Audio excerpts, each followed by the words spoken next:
Hi Padea 10, this is your first homework video. It's my first one too, so I'm sorry if I mess up a lot like I just did already. There is a paper in Edmodo in your folder, and it looks like this. It's called Cornell Notes, and you can use this to take notes during the video if you want to, or you can use whatever you want. So on the left-hand side are the topics that I'll be going over today, and then on the right-hand side is space to write all of your information.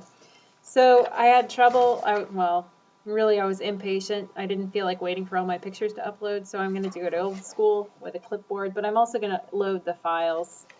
Okay, first topic. This should be a review from world history. These are the factors leading up to European exploration. The first thing we need to talk about from world history is the fall of the Roman Empire. If you remember, around 475 AD, the Roman Empire collapsed. Well, the western half, you probably remember, collapsed. And it was broken into lots of pieces with a leader for each piece. But society got really divided and violent because each leader wanted more stuff from the other leader. Food wasn't that readily available. And there was a system to address that violence. It was called feudalism. So Ms. Carl probably showed you a diagram like this, and if you want to see it up close, it's on the website. There were 4 groups in society: the kings, the nobles, the vassals or knights, and then the peasants or serfs. But everybody was kind of stuck on the manor. It was tough to grow food or to trade because there were lots of bandits around. If you left your manor, you were really like in danger. So a lot of people stayed on their manor, and you needed to grow your own food on your manor for that reason. They all traded stuff back and forth within the manor, but everybody was kind of stuck in this area, which means there wasn't a whole lot of trade. Okay, but feudalism started to end, which is the first topic on your sheet, the decline of feudalism and manorialism. And the reason why feudalism started to end was partially because of some new farming techniques and, well, really inventions. So if you can tell, these are horses, not oxen. Previously in the Middle Ages, they used oxen to pull plows, but horses were faster and stronger and more agile and less stubborn most of the time. So there's this horse collar, which was invented for the horses to pull the plows, and then this plow, which was an advanced plow. The plow, you can tell from the picture, is used to do these furrows in the fields so you can plant crops, and they're nice, even, deep furrows so you could plant really easily. If you planted a lot of food, that meant there was extra food. So serfs had more food, which meant the nobles had more food, and the lords had more food, and the serfs maybe could sell some of their extra. Also, there was less warfare because you had more of what you needed on the manor yourself, manor that you lived on. So that food surplus was from about the year 1000 to 1200. And it also meant that trade increased because it was a generally safer place to be.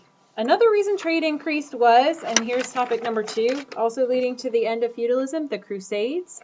If you remember in the Catholic Church,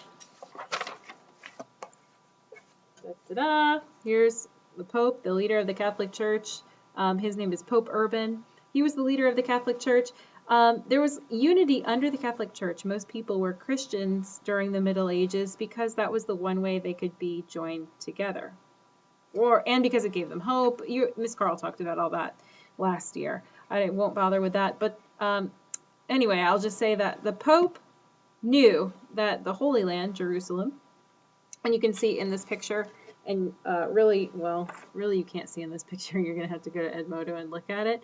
But the Holy Land was taken over by the Seljuk Turks, and Pope Urban told everybody, hey, you should go over to the Holy Land and try to protect it because Christians are not able to visit the Holy Land, and wage a war against the infidel and all that. Okay. So they went over to the Holy Land, crossed the Mediterranean Sea, and here's an overview of the map of the Crusades. Now let me show you a map of trade. And you can, again, download this picture on Edmodo. Here's trade in the Mediterranean Sea. So you can tell that a lot of the crusade routes actually turned into trade routes. And the people that went on the crusades got a taste for your other products from other places, like especially Asia, where they could get spices, sugar, melons, tapestries, whatever you can think of. Now, the interesting thing was, here's the world. Here is Europe. Here's Asia. In order for the products to get from Asia to Europe, they either had to come by sea or they had to come across this area controlled by Muslim empires. And the Arab traders in the Muslim empires only accepted gold coins for their payment. So in the European places, they started to use gold coins for trade. And that led to demand for gold from Africa in kingdoms like Ghana and Mali and Songhai. So trade with Africa increased as well. Anyway, the point is, because of the Crusades, the world really opened up and feudalism started to end, and also because of those farming techniques. Okay, next. The Mongols. Another reason that feudalism started to end is because of trade, because of the Mongols. The Mongols controlled a lot of, I just licked my fingers so I could turn the pages, but it looked weird, sorry. Okay, so here's the Mongolian Empire, the Mongol Empire as it's called in this map.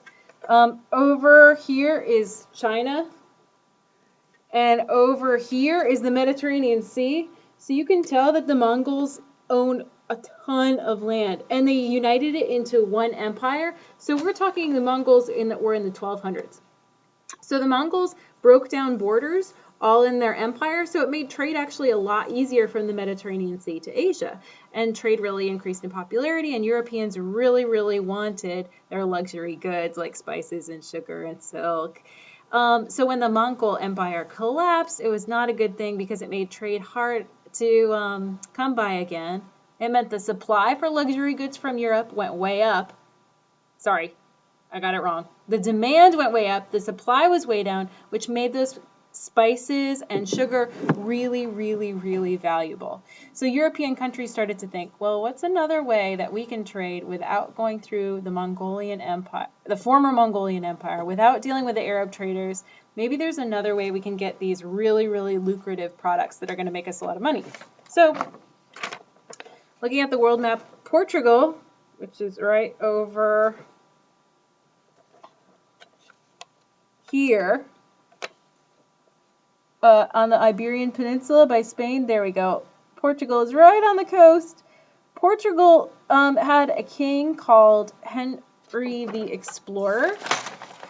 Henry the Navigator, I'm sorry. Henry the Navigator. Henry the Navigator in 1419 had a meeting of a bunch of people and said, look, we should really start exploring and maybe we can make some profit off of these products that we can get from Asia, maybe if we find water routes. So the first route from Portugal went all the way from Portugal down the west coast of Africa, and that was sent by Bartolomeo Diaz in 1488. Later, Vasco da Gama sailed from Portugal down to the tip of Africa, whoa, over here, mirror image, sorry, over here to the Cape of Good Hope, and the next voyage went all the way up to India to get those spices and access to the Asian market right here. So the Portuguese were really the first ones to establish the trade. I forgot to say one more thing. I kind of skipped a part in your notes, but I won't go back because I'd have to do the whole video over. I'm not good at editing yet. I will be later. I promise I'll get better. Okay. So one of the reasons that exploration was able to happen after around the year 1200 is because of the Renaissance. The Renaissance was happening in Italy, and I won't give you a lot of details about why the Renaissance happened because you learn that in world history, but let's suffice it to say that there were lots of new discoveries and inventions during the Renaissance as well. So lots of new learning, and one thing that they did, the scholars during the Renaissance, the Italian scholars, ended up reading a lot of Arabic texts, and they discovered something called the astrolabe, which is right here. It's a navigation device so that they could more easily navigate all the way from Europe to the places that they wanted to go to. Obviously Asia, where the lucrative products were. You could look at the sun and figure out direction, latitude, and local time all from looking at the sun. And you can see from this picture that it has to do with the angle of elevation from the sea towards the sun. Did you like my geometry terminology there? SOHCAHTOA, angle of elevation. Okay. And then a new kind of sail called the lateen sail. And because of the lateen sail, those of you who are sailors have seen this before probably, there were points of sail. A ship could go, look, the wind going in this direction with a triangular sail called a lateen sail, you could go in any direction except into the wind. That wouldn't really work, but you could go any direction by adjusting your triangular sail in one of these different ways. There was also a smaller ship called the caravel, like the ice cream cakes that you can get at Food Lion. My mother-in-law always gets those. So here's the caravel.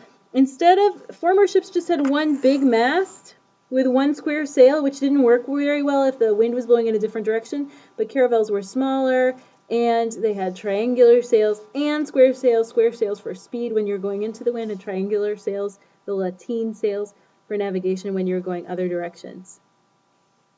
Okay, I think that's it. Let me check the note sheet and make sure I got everything for you guys. Be sure to post on Edmodo if you have any questions or you want to say anything or you think I got something wrong. I may have gotten something wrong because it's funny, I'm just here in my office alone, but I'm a little nervous. Okay. I did miss something. Strong national governments and armies. After the Crusades and after the agricultural revolution, when there were food surpluses and people were more stable, kings and queens started to be more and more powerful, unlike the not so powerful kings and queens of the early Middle Ages under feudalism. The kings and queens didn't have to rely on their nobles as much anymore. Excuse me. And so in countries like Spain and Portugal, they were able to collect taxes from trade and make lots of money that way and establish strong central governments. That means that they were able to fund explorations, and why Prince Henry the Navigator, I called him king earlier. His name was Prince Henry the Navigator. I'm very sorry. Prince Henry the Navigator, he was allowed to go sailing or sponsor the sailing, to sponsor the sailing with all the extra revenue he had made from taxes. Okay, yeah, be sure to post on Edmodo if you have questions because I'm not sure how that all went. Thanks. Bye.